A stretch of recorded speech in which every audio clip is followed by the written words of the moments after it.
فتح حاصل ہوتی ہے، مگر انسان کو اپنی جدوجہد جاری رکھنی چاہیے۔ شکست اور فتح اللہ رب العالمین کی ذات ہے، وہ اگر فتح ہوگی تو الحمدللہ، اور اگر شکست ہوگی تب بھی الحمدللہ، مگر جدوجہد کرنا آپ کا اور ہمارا کام ہے۔ یہی بات ہے یہ نہیں، انسان جب تحریک کے اندر آغاز کرتا ہے اس میں اتار چڑھاؤ ہوتا رہتا ہے، مگر اس کا مطلب یہ نہیں ہے کہ اگر آپ نے اپنے مقاصد، آپ نے اپنی جماعت کے فوائد، ملک کی استحکام اور ملک کی نظریاتی اور جغرافی حدود کا تحفظ اس طرح نہیں کر سکے تو اس میں آپ کی کوتاہی نہیں ہے، یہ کامیابی ہے۔ آپ نے ایک جدوجہد کی تحریک کے ساتھ، اپنی دیانتداری کے ساتھ اس تحریک کے اندر حصہ ہوئے، اپنا حصہ ڈالا اور شانہ بشانہ اس تحریک کے ساتھ آپ چلتے رہے۔ اب آگے اللہ رب العالمین فتح اور شکست سب کچھ اس کے ہاتھ میں، مگر جدوجہد کرنا آپ کے ہاتھ میں ہے، اور آپ سب سے بڑے مجرم ہوں گے۔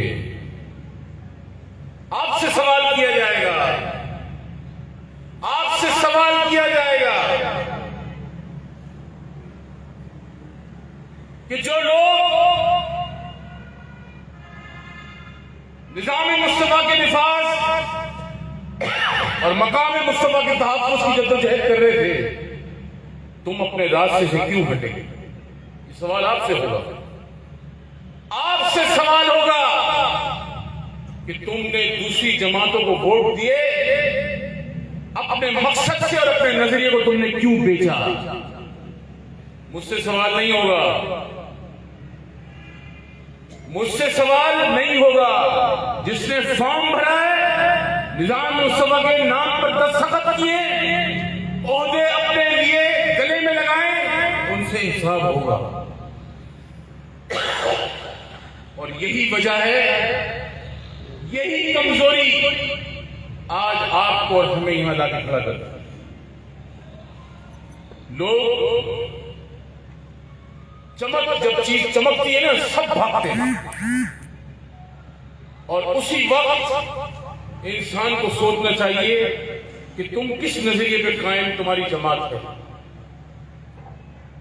اب میں آپ سے یہ پوچھوں کہ کبھی آپ نے اپنا احتساب کیا؟ اس پوری جماعت کے اندر ہم تسلسل کے ساتھ جو چل رہے ہیں، کبھی آپ نے اپنا احتساب کیا؟ اس 15 سال کے عرصے میں نے کئی جماعتوں کو دیکھا، اٹھتے بیٹھتے چڑھتے گرتے چڑھتے سب دیکھے، سارے تماشے دیکھے۔ میں اللہ کا لاکھ لاکھ شکر ادا کرتا ہوں کہ میں کبھی بھی ان چیزوں سے مرغوب نہیں ہوا۔ کچھ ساتھی ہمارے قریب کے بڑا پریشان کرتے تھے، میں آپ کو تقریباً کوئی 7 8 سال 10 سال پرانی باتیں بتا رہا ہوں۔ وہ بھی ایک زمانہ تھا جب لوگ مجھے بڑا پریشان کرا کرتے تھے، 10 12 سال پرانے بات۔ وہ مجھ سے کہا کرتے تھے یہ ہو رہا ہے، یہ ہو رہا ہے، اور آپ دیکھیں ایسے کر رہے ہیں اور ایسے کر رہے ہیں۔ میں یہی سوچتا تھا کہ یار ان سنیے وہ کیا بنے گا؟ جہاں بتی چمک آئی بھاگے، اور پھر 6 مہینے آپ نے 1 سال کا بڑھ کر کے گرے، پھر واپس اپنی جگہ پہ آ کے بیٹھ گئے۔ آپ نے خود اپنی زندگی کا، اپنے نظریے کا اور اپنے مستقبل کا خود تماشا بنایا، ہم نے نہیں بنایا آپ کا تماشا۔ اگر ہم نے بنایا ہوتا تو قائد اہل سنت رحمۃ اللہ علیہ سے شروع کریں، علامہ احمد سعید کاظمی رحمۃ اللہ علیہ، مولانا صوفی ایاز خان نیازی صاحب رحمۃ اللہ علیہ، عبدالستار خان نیازی رحمۃ اللہ علیہ، وہ لمبی فہرست علامہ حسن حقانی صاحب، پروفیسر شاہ فرید الحق، علامہ ازہری صاحب، سارے اکابرین تھے. یہ سارے بزرگ اور اکابر نے اس جماعت کے لیے اپنی قربانیاں دی. مگر جب مجھے دکھ ہوتا ہے کہ ہر آدمی کھڑا ہو جاتا ہے، جماعت بنا لیتا ہے، 100 بندے 100 جماعتیں بن گئی، اور ہر سنی اس کے پیچھے بھاگ رہا ہوتا ہے. 2-4 مہینے ادھر ٹہلتا ہے، پھر 3-4 مہینے ادھر ٹہلتا ہے، پھر 4-5 مہینے ادھر گھومتا ہے، پھر واپس آ کے ادھر بیٹھتا ہے، پھر 3 مہینے ادھر رہتا ہے، 3 مہینے ادھر رہتا ہے. ایسا لگ رہا ہے کہ مسافر خانہ کھلا ہوا ہے. اب جب علامہ کاظمی رحمۃ اللہ علیہ کی جمعیت علماء پاکستان موجود ہے، ہم نے تو کوئی دھڑا نہیں بنایا. سب سے پہلا حقدار میں ہوں دھڑا بنانے کا. سب سے پہلے کون حقدار ہے؟ میں دھڑا بنا سکتا ہوں. سب سے پہلے میرا حق بنتا ہے دھڑا بنانے کا. باقی یہ کنگلے پرونوں کا تو بنتا ہی نہیں ہے. ان کی تو بیچاری مجبوریاں دیکھو. جب تک مولانا شاہ احمد نورانی رحمۃ اللہ علیہ کی تصویر پوسٹر پر نہیں لگاتے، ان کا چورن ہی نہیں لگتا بیچارہ. بھائی اپنے ابا کی لگاؤ تصویر، اپنے دادا کی لگاؤ. اتنے بڑے بڑے علماء عالم دین ہیں تمہارے باپ دادا، ان کی تصویر لگاؤ. قائد اہل سنت رحمۃ اللہ علیہ کی تصویر کو اعلان کرنا. قائد اہل سنت رحمۃ اللہ علیہ کی تصویر لگا کر کیوں تم اپنی روٹی شروع کر دیتے ہو؟ غلط ہے. آپ کے ماشاءاللہ باپ دادا اتنے بڑے بڑے بزرگ ہیں، 5-6 دڑے بن گئے. اب تو ماشاءاللہ جمعیت علماء پاکستان کے بنا لیے، سب نے اپنی دکانیں کھولی ہیں. میں تو ان سے بھی کہتا ہوں یار بھائی کیا کر رہے ہو تم لوگ؟ 50-60 سال عمر ہے تمہاری. اپنے بچپنے سے، اپنے بچپن کے خول سے باہر آ جاؤ. یہ میری کوئی وصیت میں جماعت نہیں ملی. میرے بعد کسی اور نے آنا ہوگا، جس کو پوچھو پکڑو بولتا ہے مجھے صدر بنا دو. ایک دوسرا آتا ہے وہ کہتا ہے مجھے یہ بنا دو، مجھے چیئرمین بنا دو، مجھے وہ بنا دو. ہر آدمی عہدے کی بات دوڑ میں ہے اور کام 0/0. نقصان اہل سنت. اب آپ یہ سوچیں کہ آپ کے کمزور ہونے سے کیا نقصانات ہوئے. کبھی آپ نے سوچا ہے آج تک؟ جواب دے مجھے آپ آج. آپ نے کبھی سوچا کہ آپ کے کمزور ہونے سے کیا نقصانات ہوئے؟ اب اس پاکستان کے اندر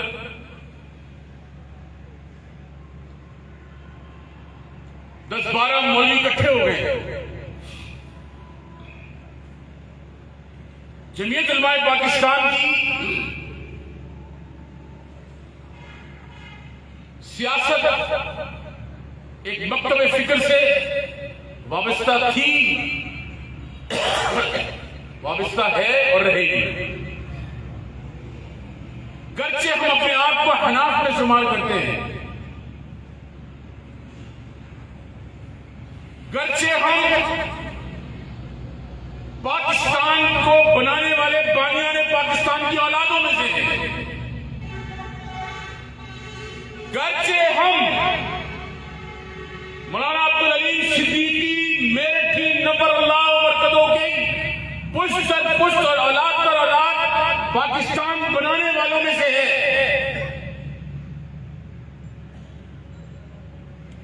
گرچہ ہم اپنی سیاسی بصیرت کو دیکھتے ہوئے تمام مکتب فکر اور تمام سیاسی جماعتوں سے برابری کی سطح پر اپنا تعلق رکھتے ہیں.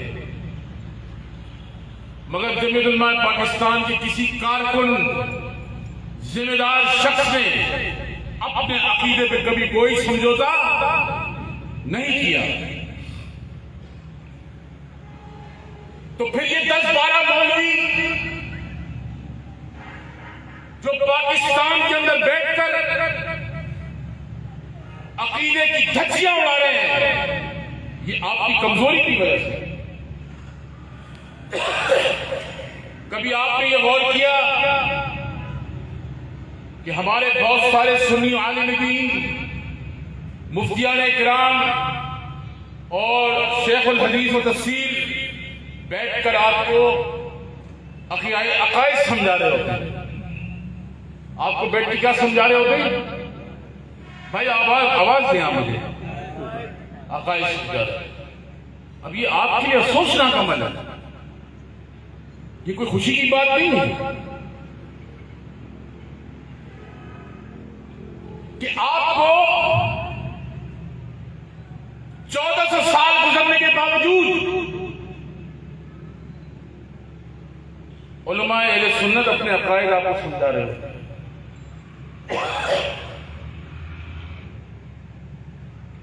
اور ہمارے یہاں ایک مصیبت کھڑی ہو گئی. 4-6 مولوی کرائے کی پتہ نہیں کہاں سے اٹھ کے آ گئے ہیں. ایک کھڑا ہو جاتا ہے, وہ کہتا ہے جی چاروں خلفائے راشدین میں افضلیت یہ ہے. دوسرا کھڑا ہو جاتا ہے صحابہ کرام رضوان اللہ اجمعین کا یہ مسئلہ ہے. تیسرا کھڑا ہو جاتا ہے جی خلیفہ اول وہ تھے, دوسرے یہ تھے اور تیسرے یہ تھے. اور ہمارے علماء اسٹیج سے بیٹھ کر آپ کو سمجھا رہے ہوتے ہیں کہ نہیں یار ان کی باتیں مت سنو, ہمارا عقیدہ یہ ہے. یہ کس کا قصور ہے؟ بتائیں آپ. یہ آپ کا قصور ہے. جو چیزیں 1400 سال قبل طے ہو گئی ہے, جو چیزیں اعلیٰ حضرت فاضل بریلوی کے تاجدار طے کر گئے, ان پہ بحث کی کوئی ضرورت نہیں ہے. اس میں بحث کی گنجائش کوئی گنجائش نہیں.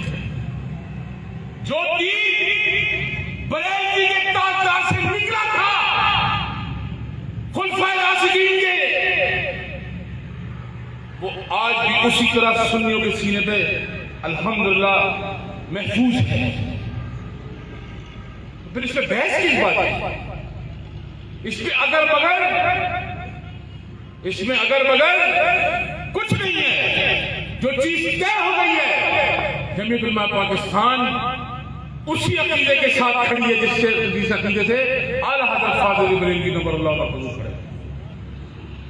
مگر یہاں ایک شیخ کھڑا ہو جاتا ہے, کوئی ادھر سے کوئی ادھر سے کوئی ادھر سے, اور تماشا لگایا مسلک. اور اس کی بنیادی وجہ یہی ہے کہ آپ کمزور ہیں. جمعیت علماء پاکستان جو اپنی عقائد کی محافظ تھی, اپنی سیاسی جدوجہد کی محافظ تھی, اپنے اکابر اور اسلاف کی منبر اور محراب کی تاریخ کی محافظ اور امین تھی, وہ خود تکبر کرتی ہوئی. کبھی اس پہ غور کیا؟ کیوں نہیں غور کیا؟ کیا آپ اس صاحب کے عمل کے جرم نہیں شریک جرم نہیں ہے؟ بالکل ہے. لہذا آپ آج بھی طے کر لیں کہ ہم نے سیاست کرنی ہے, اور ہماری سیاست کہ ہمارے ہر عالم دین اور علماء اکرام پارلیمانی نظام کا حصہ بنے. ہمارا ہر عالم دین اور علماء اکرام پارلیمانی نظام کا, اور ہم الیکشن کے اندر حصہ لے کر ووٹ کے ذریعے, بیلٹ کے ذریعے اپنے حقوق کی جنگ لڑیں گے انشاءاللہ. ہم نے کوئی چورن بیچنے کے لیے جماعت نہیں بنا کے رکھی ہوئی یہاں پہ. ہر 6-8 مہینے کے بعد اس ملک کے اندر ختم نبوت کے نام پہ چورن بیچا جاتا ہے. کیوں؟ جب پاکستان کا آئین طے کر چکا ہے کہ عقیدے ختم نبوت میں کوئی تبدیلی نہیں ہو سکتی, تو پھر کیوں اس موضوع کو چھڑا جاتا ہے؟ آپ کو یہ سمجھنا ہوگا. اس موضوع کو اس لیے چھیڑا جاتا ہے تاکہ اس موضوع کو کمزور سے کمزور کیا جائے. اس کی فوقیت کو ختم کرنے کے لیے ہر 6-8 مہینے کے بعد اس چورن کو بیچا جاتا ہے قوم کے سامنے کہ تحفظ ناموس رسالت کو خطرہ پڑ گیا ہے. احمق، بیوقوف، جاہل، تم کو یہ بھی نہیں معلوم کہ کسی شخص کے پاس اگر 2/3 اکثریت سے زیادہ بھی ہو تو وہ عقیدہ ختم نبوت کے قانون میں ترمیم نہیں کر سکتا. مگر نہیں، آگ لگانی ہے. اور یہ آپ ذہن میں رکھیں، یہ مذاق نہیں ہے، اس کا حساب دنیا میں ہوگا.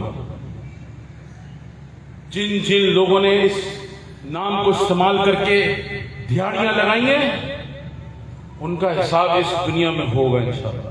مرنے کے بعد تو ہوگا، اس دنیا میں بھی ہوگا انشاءاللہ. اور آپ اپنے آپ کو مضبوط کریں، لوٹ کر وہیں آئیں جہاں آپ کے اکابر اور اسلاف آپ کو چھوڑ کے گئے. جب آپ خود منتشر ہوں گے تو پھر یہی حال ہوگا. یہ زندگی جینے کا طریقہ نہیں ہے، اتنی غیر سنجیدہ زندگی گزارنے کا طریقہ نہیں ہے. ابھی اسٹیج سے شاید اعلان ہوتے ہوئے ایک صاحب نے فرمایا تھا کہ ہم اکیلے آ جاتے ہیں، ہم اپنے ساتھ اپنے بچوں کو، اپنے اہل خانہ کے لوگوں کو، احباب، نوجوان اور دوستوں کو نہیں لے کے آتے. کیوں نہیں لے کے آتے؟ آپ نے کبھی یہ سوچا؟ یہ بڑی اچھی بات ہے. مجھے یاد نہیں کس نے کہی. جی حضرت نے فرمائی تھی یہ بات، اور یہ بات بالکل درست ہے کہ آپ اپنی زندگی کا تمام وقت قائد اہل سنت رحمۃ اللہ علیہ کے ساتھ اپنا قیمتی وقت جو آپ نے گزارا، جو لمحات آپ نے اپنی زندگی کے گزارے، آج آپ کو اللہ رب العالمین نے موقع دیا کہ آپ انہی موقعوں کو دیکھ کر اپنی اولاد در اولاد میں یہ سارے جماعت کے واقعات جتنے بھی ہیں اور تاریخ ہے اس کو اپنی گھر میں سب کے سامنے، نوجوان نسل کے سامنے پیش کرے. کیا یہ آپ کا فرض نہیں ہے؟ یہ ہے یا نہیں ہے؟ بالکل ہے. تو میرے محترم دوستو، حساب سب کا ہوگا. عہدے لے لیتے. اب آپ دیکھیں یہاں لوگ لاشوں کی باتیں کرتے ہیں. 27 سال الطاف حسین سے بڑا پاکستان میں کوئی بدمعاش نہیں تھا. کوئی نہیں. سب سے بڑا بدمعاش 50,000 سے زائد لوگوں کا قاتل تھا. اور اپنی ہی قوم کے لیے، جس قوم کے لیے وہ کھڑا ہوا تھا کہ میں مہاجر ہوں، اپنی ہی قوم کا قاتل تھا. اپنے ہی لوگوں سے مخبریاں کرا کے اپنے ہی قوم کو کے گلے کٹواتا تھا اور ان کے خون کراتا تھا، ان کی لاشیں بوریوں میں ڈلواتا تھا. اب یہ جو ننھے منھے آپ آج کل مارکیٹ میں دیکھ رہے ہیں، آپ خود اپنے سینے پہ ہاتھ رکھ کے سوچیں. 30 سال حضرت صاحب رحمت اللہ علیہ نے الطاف حسین سے کوئی سمجھوتا نہیں کیا. اس پوری دہشت کے ساتھ جس شہر میں مغرب کے بعد کوئی نکلتا نہیں تھا، اپنے تو کیا پرائے تو کیا اپنے بھی ہمارا ساتھ چھوڑ گئے تھے. حضرت صاحب ایسا بھی وقت آیا کہ 50 لوگوں میں خطاب کرتے تھے، اور ہمارے مولوی آپ کو پتہ ہے بیچارے کمزور ہوتے ہیں، اسٹیج چھوڑ کے بھاگ جاتے تھے. بولتا ہے حضرت صاحب آپ الطاف حسین کچھ نہ بولیے گا. 30 سال آپ کے قائد نے ان کا ڈٹ کر مقابلہ کیا، کسی ایک جگہ سمجھوتا نہیں کیا.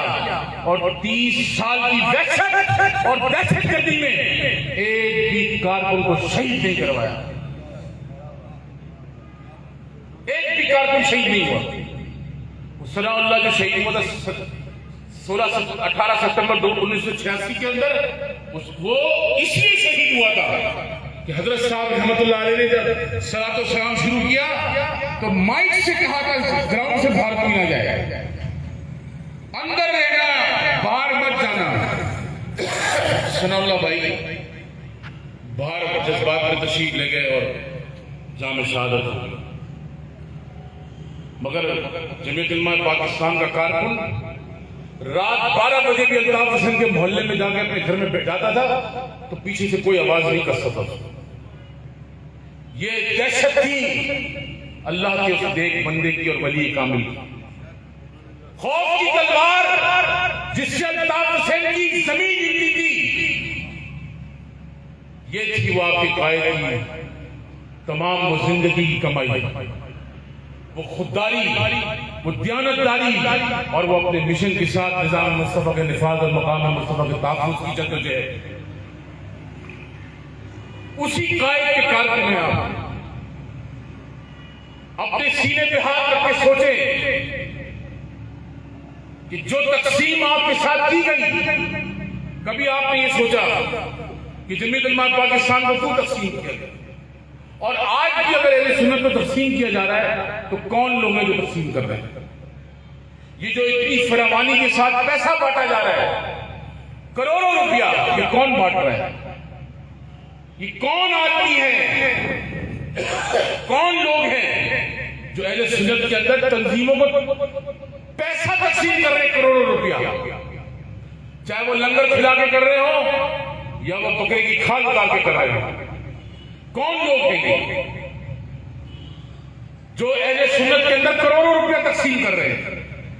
یہ سارا پیسہ جو اہل سنت کو تقسیم کرنے کے لیے لگایا گیا ہے، یہ سارا پیسہ اہل سنت کو جوڑنے کے لیے کیوں نہیں لگایا جاتا؟ کیوں نہیں لگایا جاتا؟ احتساب یہاں سے شروع ہونا چاہیے. آج اب دیر بہت ہو گئی ہے اور میں نے جو آپ کی خدمت میں گزارشات پیش کیے ہیں، اللہ کرے آپ کے دل میں میری باتیں ساری اتر گئیں. میں نے یہ ضرور کہا ہے، حضرت صاحب نے فرمایا کہ بہت سارے ضلع اضلاع شکایت کرتے کہ آپ ہمارے پاس اب آتے نہیں ہیں. میں آپ کے پاس اب کیا کرنے آؤں؟ پچھلے پورے 7-8 سال میں ہر ضلع میں جاتا رہتا تھا. ڈاکٹر صاحب بلاتے رہتے تھے، بولے یہاں چلو، وہاں چلو، یہاں چلو. اب میرا دل نہیں کرتا آپ کے پاس اضلاع میں جانے کے لیے. میں کہتا ہوں آپ بھی کچھ کام کریں، میں بھی آؤں، آپ کے پاس کھانا وانا کھاؤں، آپ بھی 200-250 آدمی کارکن بنائیں، میرا بھی دل خوش ہو، آپ کا بھی دل خوش ہو. صحیح بات ہے یا غلط بات؟ آپ بھی اپنی زندگی میں اپنی ذمہ داریوں کا احساس کریں کہ اللہ رب العالمین ہمیں اس جماعت کے ساتھ مخلص طریقے سے کام کرنے کی توفیق عطا فرمائے. اور مایوسی نہیں ہونی چاہیے، اس لیے کیونکہ حضرت صاحب فرمایا کرتے تھے اپنی اکثر تقاریر کے اندر، گرچہ ہمارے پاس وہ وسائل نہیں ہیں جو آج اربوں اور کروڑوں روپیہ جماعتیں خرچ کرتی ہیں، مگر جمعیت علماء پاکستان کا وسیلہ بڑا مضبوط ہے. اور وہ وسیلہ حضور النور سید العالمین مصطفیٰ صلی اللہ علیہ وسلم کی ذات اقدس ہے. وہی ہمارا وسیلہ ہے اور اسی لیے ہم مضبوطی کے ساتھ کھڑے ہیں. اللہ رب العالمین آپ کو اور ہمیں نظام مصطفیٰ کے نفاذ اور مقام مصطفیٰ کے تحفظ کرنے کی توفیق عطا فرمائے. میں ابھی بھی ہمارے پاس تھوڑا 8-10 منٹ ہیں، آپ بیٹھیں، کچھ مختصر کلمات نور احمد سیال صاحب کیونکہ دیر سے تشریف لائے، ٹریفک میں تھے، 5-10 منٹ یہ خطاب کر کے اور پھر دعائے خیر کرائیں گے اور پھر ہم روانہ ہوں گے. تشریف رکھیں. جزاکم اللہ خیر. وآخر دعوانا الحمدللہ.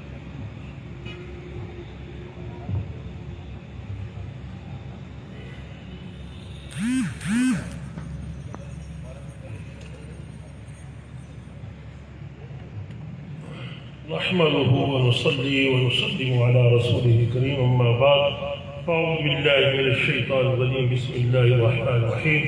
ایک مرتبہ محبت سے ضرور پاک اللهم صل على سيدنا مولانا محمد النبي الأمي الحبيب العالي القادر عليم الجاه وعلى آله وصحبه وسلم صلاة وسلاما عليك سيدي يا رسول الله. الصلاة والسلام عليك يا رسول الله وعلى آلك وأصحابك سيدي يا حضرت کے حکم پر ورنہ تو پروگرام اور جیسے جماعت کا اصول ہوتا ہے اس کے مطابق تو اختتام پذیر ہو گیا. حضرت کا حکم ہوا تو میں بھی حاضر ہو گیا. حضرت صاحب کی مراد جو بات بیان فرما رہے تھے بڑی خوبصورت، وہ یہ ہے کہ آپ کو اور ہمیں اب رکنیت سازی شروع کرنا چاہیے. اور ہم نے رحیمیار خان میں جو رکنیت سازی شروع کی ہے یہ ہے کہ ہم نے 20 روپے رکنیت فیس ہے دستور کے مطابق اور 20 روپے ماہانہ چندہ ہے رکن. حضرت نے 2-3 برس پہلے فرمایا تھا، اس پر اتنا عمل درآمد نہیں ہوا کہ یہ جو رکنیت سازی کے فارم ہے اور چندہ یہ مرکز کو جمع کرایا جائے. تو ہم نے رحیمیار خان میں رکنیت سازی شروع کی ہے کہ 20 روپے وہ اور 1 سال کا چندہ یہ جو ہے تقریباً ہم نے لوگوں سے 250 روپے جو ہے وہ لیے فی رکن، یعنی 260 بنتے تھے تو ہم نے کہا 250 روپے دیں، اور یہ بھی کہ جو 250 نہیں دے سکتا اس کو رکن ہی نہ بنایا جائے. تو ہم نے ابھی تک انشاءاللہ تقریباً 200 رکن بنائے ہیں اور 50,000 روپے چندہ بھی ہو چکا ہے. تو انشاءاللہ وہ ہم اپنے مرکز کو رکنیت کی کاپیاں بھی جمع کروائیں گے. حضرت کے پاس میں وہ کراچی کی کنونشن میں لے بھی گیا تھا. تو 250 روپے کوئی ایسی رقم نہیں ہے، سال کے بعد ہر رکن دے سکتا ہے. ہمارے یہاں رکنیت سازی میں ابھی بھی ہم لیاقت پر گئے، دوست ہمارے ہیں رکوات میں، انہوں نے کہا جی آپ ہم سے 50 ارکان کے پیسے لے لیں پھر میں نے کہا ہم یہ پیسوں کا تو مسئلہ ہی نہیں ہے. مسئلہ یہ ہے کہ رکن صرف اس کو بنانا ہے جو 250 روپے دے گا، سالانہ چندہ بھی دے اور وہ رکنیت فیس بھی دے. اگر 250 نہیں دے سکتا اور کسی بندے کو آپ خود پیسے دے کر نہ بنائیں. حضرت صاحب کے رحمۃ اللہ علیہ قائد سنت فرمایا کرتے کہ یہ رکنیت فیس کے اس وقت 10 روپے تھے، یہ لیا کریں. جو اپنی جیب سے 10 روپے دیتا ہے وہ بھی جو ہے 10 روپے دینے والا سمجھتا ہے میں جماعت کا ممبر ہوں، وگرنہ پیسے کوئی بھر دیتا ہے کوئی احساس نہیں ہوتا. ایک لطیفہ سناتے ہیں شیخ صاحبان کا کہ ایک شیخ صاحب تھے تو ان کا بیٹا تھا جوان، تو وہ اس کو روز ڈانٹتے ڈپٹتے کہ آپ جناب کوئی کام نہیں کرتے ہو، حیران ہو، گھر میں پڑے رہتے ہو. تو وہ بیٹا پڑا رہتا، روز وہ منہ بناتا. ایک دن اس نے ماں سے کہا کہ اماں تم مجھے 1 روپیہ دے دیا کر اور میں رات کو ابا کو دے دیا کروں. تو وہ ماں نے اس کو روپیہ دے دیا. شام کو وہ آیا تو شیخ صاحب اس وقت پرانا وقت تھا، چولہے پر بیٹھ کر روٹی بھی پکتی، کھاتے بھی صحیح، چاندی کے روپے ہوتے تھے. تو اس نے آ کر ابا کو روپیہ دیا کہ ابا جان یہ میں نے آج کمایا. ابا نے کہا تو جھوٹ بولتا ہے، لے کر اس کو آگ میں پھینک دیا اور وہ بھی بڑبڑاتا ہوا چلا گیا. دوسرے دن، تیسرے دن، 8-10 دن گزرے، روز ماں سے 1 روپیہ لے. کہے اماں آپ بتاتے ہو کہ میں نے دیا، میں نے کبھی نہیں بتایا. پھر ابا کو کیسے پتہ چلتا ہے؟ اس نے کہا بیٹا ویسے کرو کہ کچھ نہ کچھ کماؤ. اس نے کوئی ماچسوں کے 1-2 ڈبے لیے، بیچے، رات تک اس کو شام تک 1 روپیہ بچ گیا. سارا دن اس نے ایک دن محنت کا ارادہ کیا، گھر لے کر آیا تو باپ نے حسب عادت لے کر آگ میں پھینکے.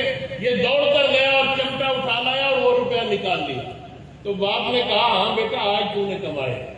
تو 1 روپیہ بھی اپنی جیب کا ہو تو بندے کو اس کا احساس ہوتا ہے. تو ہم جو رکنیت سازی کریں وہ 20 روپے بھی رکنیت فیس اس سے لیں، سالانہ چندہ بھی لیں، پھر اس کو احساس رہے گا کہ میں جماعت کا ممبر ہوں.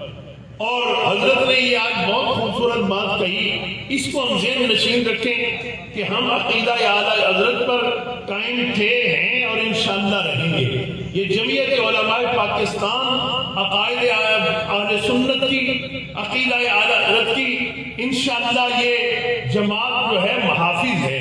اور یہ بہت خوبصورت بات کہی کہ یہ جو آج فضائل اہل بیت کے نام پر، عظمت صحابہ کے نام پر اہل سنت کو لڑایا جا رہا ہے، حضرت کا یہ پیغام بھی اپنے دل میں ہم جما لیں کہ ہمیں لڑنے کی ضرورت نہیں ہے. ہمارے لیے وہ عقیدہ کافی ہے جس کو حضرت نے بیان کر دیا، جس پر تمام اہل سنت متفق ہیں اور اسی پر ہمیں چلنا چاہیے. جمعیت علماء پاکستان اہل سنت کی عظیم الشان جماعت ہے. ہوتا رہتا ہے کبھی تھوڑا کمزوری آتی ہے، لیکن آج بھی میں پورے طریقوں اور یقین سے کہتا ہوں پورے صوبے میں بھی ہم پھرتے ہیں، کہیں بات بھی دوسرے صوبے میں بھی جانے کا اتفاق ہو جاتا ہے. آج بھی جتنے باشعور سنی سیاسی کارکن ہیں وہ جمعیت علماء پاکستان. یاد رکھیے کہ جماعت جو ہے وہ دانش سے چلتی ہے. ہمارے ہاں جذبات سے اور جناب گالیاں دینے سے اس سے جماعتوں کو چلایا جاتا ہے، اور جب تھوڑے عرصے میں تکلیفیں بڑھتی ہیں ہر کوئی بھاگ جاتا ہے. یاد رکھیے دنیا میں انقلاب جذبات سے نہیں دانش سے آتے ہیں. جو بھی ہم کام کریں عقل مندی کے ساتھ، دانش کے ساتھ. اور پھر میں اس بات کے ساتھ بات کو ختم کروں کہ ضلع جمعیت علماء پاکستان ضلع شوقپورہ کے تمام عہدیداران کو بالخصوص ہمارے ڈویژنل جناب طاہر جاوید نقشبندی صاحب اور عمر اسماعیل صاحب جو ڈویژنل صدر ہیں، اور ہمارے طاہر جاوید نقشبندی ضلعی صدر ہیں، اور ہمارے جناب حضرت علامہ مولانا مفتی محمد احمد صاحب برکاتی داؤلیہ، یہ بہت کام کے آدمی ہیں، بڑے قیمتی انسان ہیں، جمعیت علماء پاکستان کو میسر ہوئے. تو ہمیں ان سے بہت کچھ سیکھنا چاہیے، اور بہت ماشاءاللہ اللہ نے ان کو دانائی بھی دی ہے، مطالعہ بھی بہت وسیع ہے. تو ان سے بھی ہمیں اپنا تربیت لینی چاہیے. اور جتنے ہمارے کارکنان ہیں ان کو مبارکباد دیتا ہوں کہ اس خوبصورت پروگرام کا آپ نے انعقاد کیا. اب یہ ضرورت اس بات کی ہے کہ صرف پروگرام تک نہ رہیں، اپنی جدوجہد آگے بڑھائیں. اور 2-3 ماہ کے اندر ہی آگے بلدیاتی الیکشن بھی آنے والے ہیں. سیٹ اپ جو بھی آ جائے گا، بڑی امید ہے کہ نیا سیٹ اپ بن جائے گا حکومت کا بھی. تو جو بھی آئے گا ظاہر ہے بلدیاتی الیکشن ہوں گے، اور اس دن ہمارے پاس اگر کینڈیڈیٹ بھی نہ ہو، سب سے پہلے ضروری ہے ہم اپنی رکنیت سازی کریں. کم از کم حضرت نے فرمایا تھا 200-250، آج بھی فرمایا کہ آپ 200-250 رکن بنائیں گے جو ضلع حضرت اسی ضلع میں تشریف لے کر جائیں گے. تو آپ سے بھی درخواست ہے تمام حضرات اس کو اپنے پلے باندھ لیں، اور 2-3 ماہ میں کم از کم 250-250 رکن بھی بنائیں، اور ان سے 250-250 روپیہ بھی لیں. یہ مرکز کے لیے آپ دیکھیں، ہم صرف 10,000 رکن بھی بنانے میں کامیاب ہو جائیں تو 25 لاکھ روپیہ مرکز کو چندہ مل جائے، اور ہر سال مل سکتا ہے. 250 روپیہ کوئی بڑی رقم نہیں ہے، لیکن اگر ہم اپنا کچھ کارکن بنانے میں کامیاب ہوں گے تو پھر یقیناً جماعت کے لیے بھی اللہ اس میں برکت دے گا. اللہ پاک ہمیں عمل کی بھی توفیق عطا فرمائے. وبعد